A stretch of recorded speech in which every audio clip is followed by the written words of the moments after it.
going on in every group of people that meet and discuss and try and plan and direct everywhere in the planet. There is much more than that 10% above the water that we see.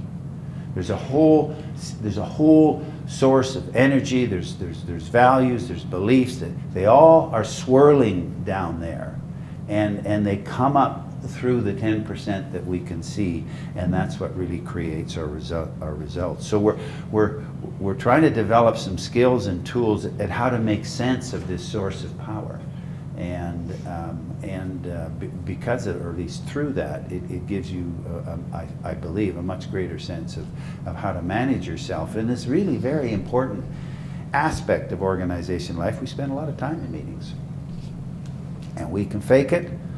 We can go, you know, political acceptance where we all nod, you know, like this. Yeah, I agree, I agree. You know, we're doing this with our heads, and inside our hearts are going, I don't think so.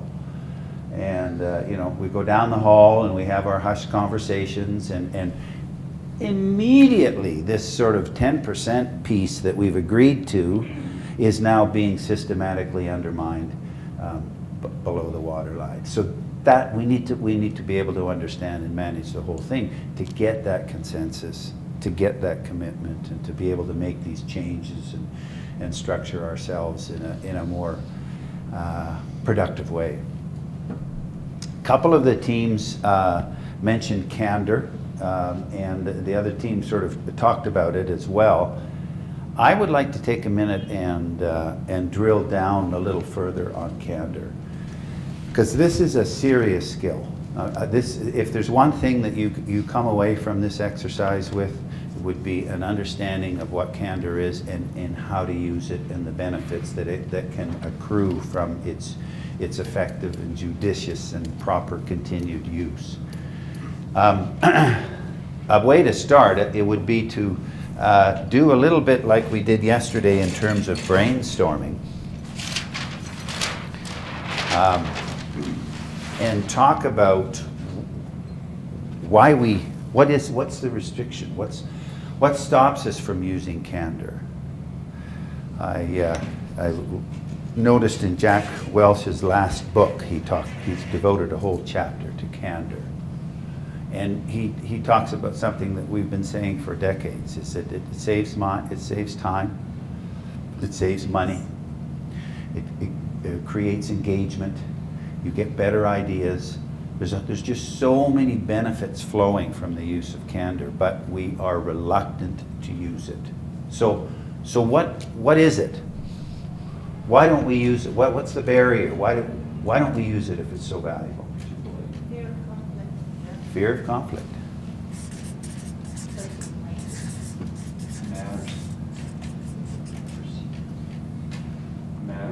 Manners. You can't say anything nice. Lack of trust. Potential repercussions. Repercussions. Defensiveness. What about defensiveness? What? Yeah, people become defensive. Okay.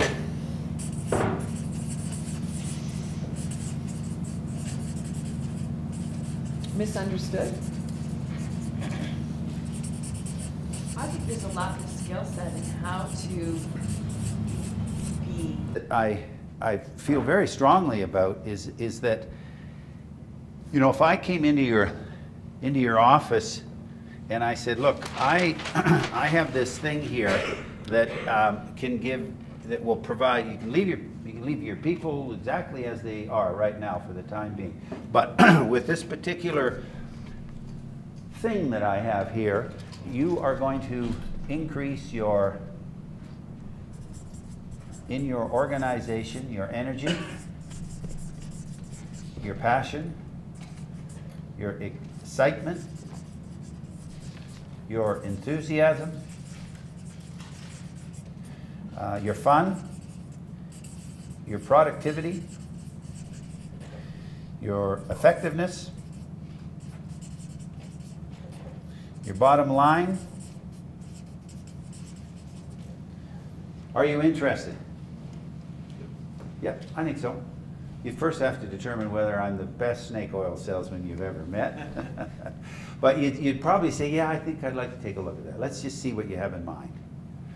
So what I know is that this all comes from one place. It comes from where if you as a leader, you as a team leader, you as a CEO, you as a person who is working with the organization can create an environment of, also mentioned a lot this morning, of trust and respect. You create an environment of trust and respect in your team where your team is accountable but feels comfortable to come forward with thoughts and ideas and opinions to put into the mix. They will get extremely excited and enthusiastic. And this will start to produce much, much higher quality of decisions. So trust and respect is really the richest currency in organization life. As a leader, that's what you cannot get enough of. You build trust and respect, and suddenly some very exciting things are going to happen. That's the magic tonic that goes into the cumulative wisdom and emotions of your people and brings it forward anywhere in the world. That's the piece. So where does that come from? If it's so valuable, it's important that we know where that comes from. And that comes from an individual who will continually, as to the best of their ability, we are talking about human beings here, practice honesty, openness, and candor. Think of the people in your life. I mentioned yesterday the older people in your life that still have a twinkle in their eye. That's because they're still open. Think of the one or two or maybe three people in your life that you value. You may not always hear what you want to hear from them, but you value them highly. It could be a mother, a father, a spouse. It could be a friend, a brother. Someone in your life who will tell you what you need to know. Bruce, you're screwing up here. Come on. That's wrong. Nancy just waved her hand right there at the back of the room. She does that to me. And I do that to her. That is what builds trust and respect. Every one of those people in your life that you just thought about, you trust them and you respect them. Why can't you do that in the workforce? What's this sort of barrier that prevents, that says we all have to sort of create this image to project ourselves in a certain way, to defend ourselves in a certain way? Why cannot we just function in a much more straightforward and in a functional way? And so if that is the key, what do we need to start this whole process off? Courage. There it is, right there. If you want to progress, if you want to develop, if you want to be more effective, if you want your career to reward you, if you want your family to continue to come back to you, it starts right there. Now, I'm not saying degrees at university don't help, and I'm not saying that a lot of hard work and experience and life experience don't help. It does immeasurably. But let's get really crystal clear about what starts this whole thing. It's courage. And that's what you should be getting paid for, and that's what you should be delivering to your organization. Yeah, go ahead. I have this feeling that it's a symbiotic relationship too, that it's not a one-way, that once you have the courage to start the process, and you, through honesty, openness, and candor, build trust and respect. Yes. That trust and respect is also going to feed more candor and openness. No question. No question. It continues on. So we also have to have the courage to trust and the courage to respect. Someone who invests some candor Right. in a team discussion. I mean, I heard yesterday, if I'm not breaching confidentialities, that Janice at one point in the discussion said, I'm not happy with the way this is going. I don't know what was going on in Janice's mind, but I know enough about the human condition that that thought didn't come to her 3 seconds before she said it. She probably was thinking about it, maybe for a day or a day and a half, I don't know, but for a period of time. And at some point, I hope I'm not treading in your internal territory here, but at some point she had to say, I got to say this. If I don't say this, everything that comes after now is going to be crummy for me. And so she said it. And for the group, that was my favorite concern. For the group, it would have been Yeah. unproductive. And so the ship turned. And the ship can turn with a statement. It can turn with an action. It can turn with body language. But if it's consistent and content and connected to this piece of yourself, it will shift every time. I mean, everyone's talking in the world. Very few people are listening. But you speak your truth as a human being, boom! Everyone listens. There's no other greater protocol. This is what you're talking about. You know when someone's telling the truth, and it impresses you. Yeah. The other thing I'd add about what was an elephant in the room, I think, for us, is that had we not all agreed that our higher level objective of this course was deeper learning. To learn.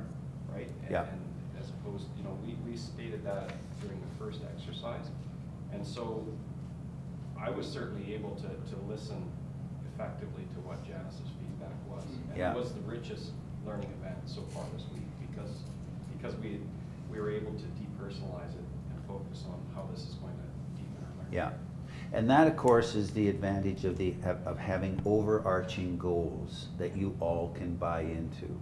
You're cued immediately when you're straying from your overarching goal. Aha, okay, let's get us back on track. The one question I think Sheila, sorry, go ahead. No, I was just going to say there's a quote that someone in our office quotes, very wise man, I think you came from yourself actually. Oh. But he asked you a question, and I just thought your answer was really applicable to the conversation. And it's like, what's your biggest learning right now? And I think your response, please feel free to correct me, was that if you talk from your mind, you can see people's formulating a response, or if you Right. talk from your heart, Everyone listens. everyone listens. So I Yeah. just thought that was a really powerful, and it's been brought up a number of times and very applicable. You know, I was trying to remember that about 5 minutes ago and I missed it, and you got it back to me. Thank you for that. Can I have the chart on candor? Because Sheila, you talked about skill, how to be candid, and In a this. respectful way. Sorry? In a respectful way. Like, Of course. Build until it's boom. It's I don't know more. So let's just have a look at this one, because I think this is really critical.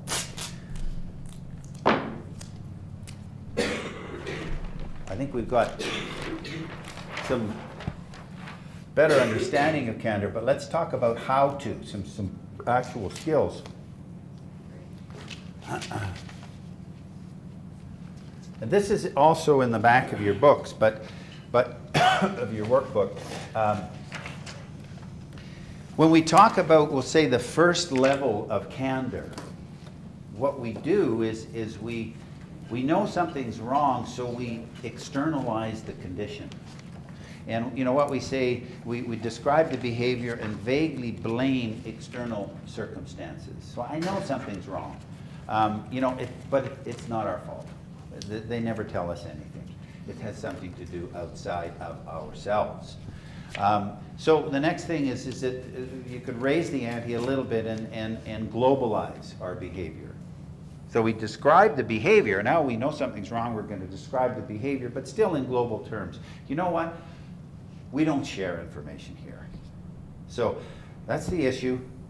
But not everyone doesn't share information. But if I'm hoping by saying we will all get it. Or we can generalize and say we describe the behavior without naming individuals. The behavior of some or a few of us. Some of us aren't sharing information as much as we should be. Okay, so not all of us, but some of us, and I'm still hoping that the one or two that aren't will pick it up and make the shift and make the change. So I'm sharpening my knife, but I'm really not getting some very nice slices here.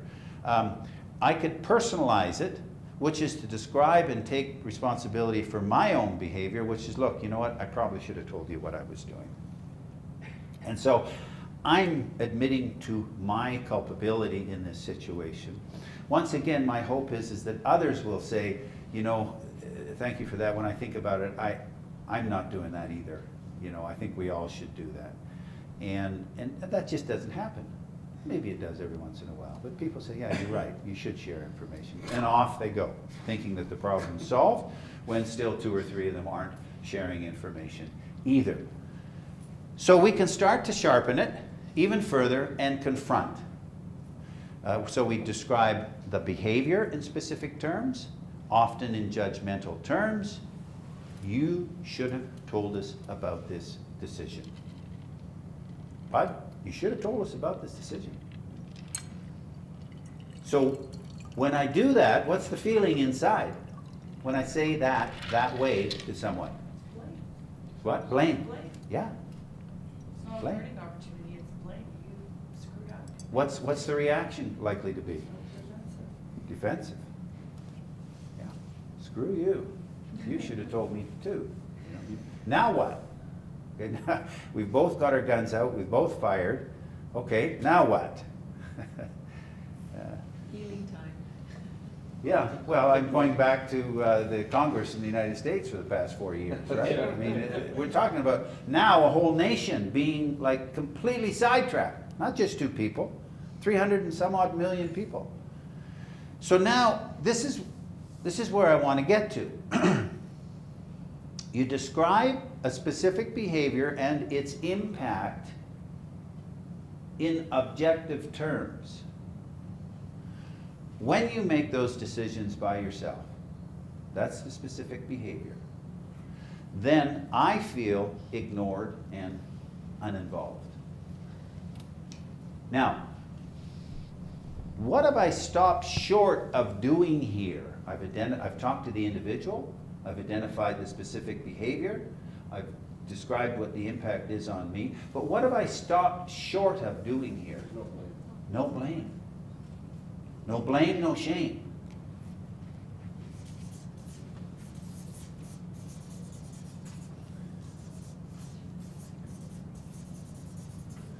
Now, make no mistake about it, these are 2 of the most toxic, these are the most toxic emotions that we have as humans.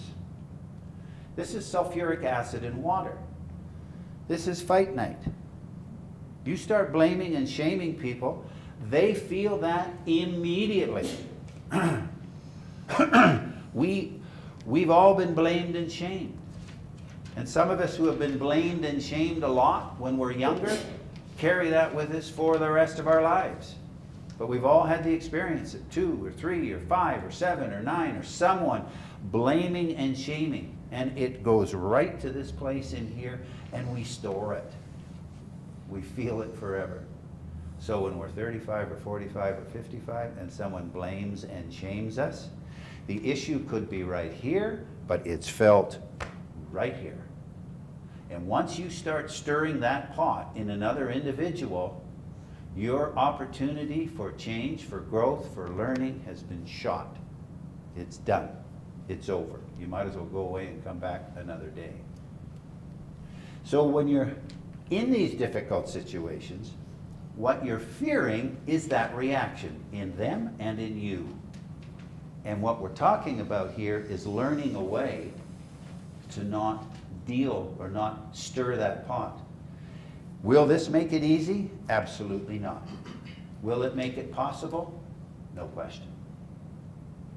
One of the things that my wife and I do when we have to write a letter, and we're in the process of writing a letter right now on some property and some water issues. And we will write whatever it is, 1-page, 2-page letter, and we just send it back and forth to each other to detoxify it. And I can tell you, I'll write the letter, Pam will write the letter, and we'll think that's, you know, it's perfect. And it'll come back with, both of us, with 3 or 4 circles every time, maybe more, adjectives, adverbs, phrases, that you just feel the need, you just gotta say something, you know, you just gotta use something to kind of get back and right this injustice that you feel done. So whether it's you writing it to your school or to a parent or a spouse or the time, but when you're talking to people and you're trying to be candid and you want to be candid, you need to exercise your courage because of all of this. But here's the skill right here, and this is the key piece: no blame or no shame. And when you do, 9 times out of 10, I'm going to say, you're going to get a very positive reaction. And there'll be another time where it won't work. And that's too bad. It just doesn't work. Maybe in 2 weeks it'll work, but you know, the individual that you're dealing with, there was just a sensitivity there that, you know, took even longer to kind of settle before you can deal with it. Sheila. We actually talked about this morning for breakfast, because I think in resolving our conflict, you know, we felt we were being candid, but not in the way that critique was being given, I think was like producing some of these results. And I worked in aviation for 10 years, so with the crew resource management, we focus on this a lot because it prevents accidents. Right. The way that we were taught to approach it is focus on the behavior, not the person. Right. And again, when you're saying it, don't focus on you did this or that. It's more, I have a concern, you know, when the behavior you exhibited X occurred, it made me feel this way. So you're not, again, pointing the finger, you're expressing yourself in a candid, The impact open on way. yourself. But it's, again, it's not about the person. It's about the behavior or the issue. Yeah. And that, you know, from years of that, I found helpful. But I think in our team, you know, where we think we're open and candid, I think we need to apply the skill set. Yeah. To help us move forward. Yeah. And once again, back to Jorge's point, the more you do it, the better you get at it. And you'll find, you'll find high-performing teams can be brutal to each other, you know. But they've established new protocols, new norms and standards, and that they want to get it done. They want to get it done quick, you know. And of course, as I said the other day, if you do cut too close to the bone, even after you've been doing it for 5 years, what do? You apologize. Come on, you apologize. You know, I was noticing some of the examples that they give. In fact, in all of the examples that the book gives about reactions, you know, when it goes to the typicals, and it gives you an example of, you know, so-and-so, this is the way he did it. He talks about there's different leaders in there. Yeah. That even when it relates to this, it never is perfect the first time, right? No. There's this idea, there's always the reaction, and that's why a typical 9-1, for example, will not take blame. Will refuse to, will turn it around and blame somebody else. Sure. Until, you know, I think the example was until here, I think it was he started hearing from everybody, Dad, you're doing this all the time. Right. You're not assuming it. So, I mean, it takes practice, right? And I mean, lots of courage. You know, some of the reactions are to come right back with the same energy or more, right? But some of them are to just, you know, collapse. Go off in the corner. We had some of that too. Yeah, neither is any good. They don't help the situation. So this is something. This is a skill that you want to practice here, and you've got another day and a half to do it, and just hear it kind of creeping up in your presentation. So I wanted to kind of go a little further in it. Okay.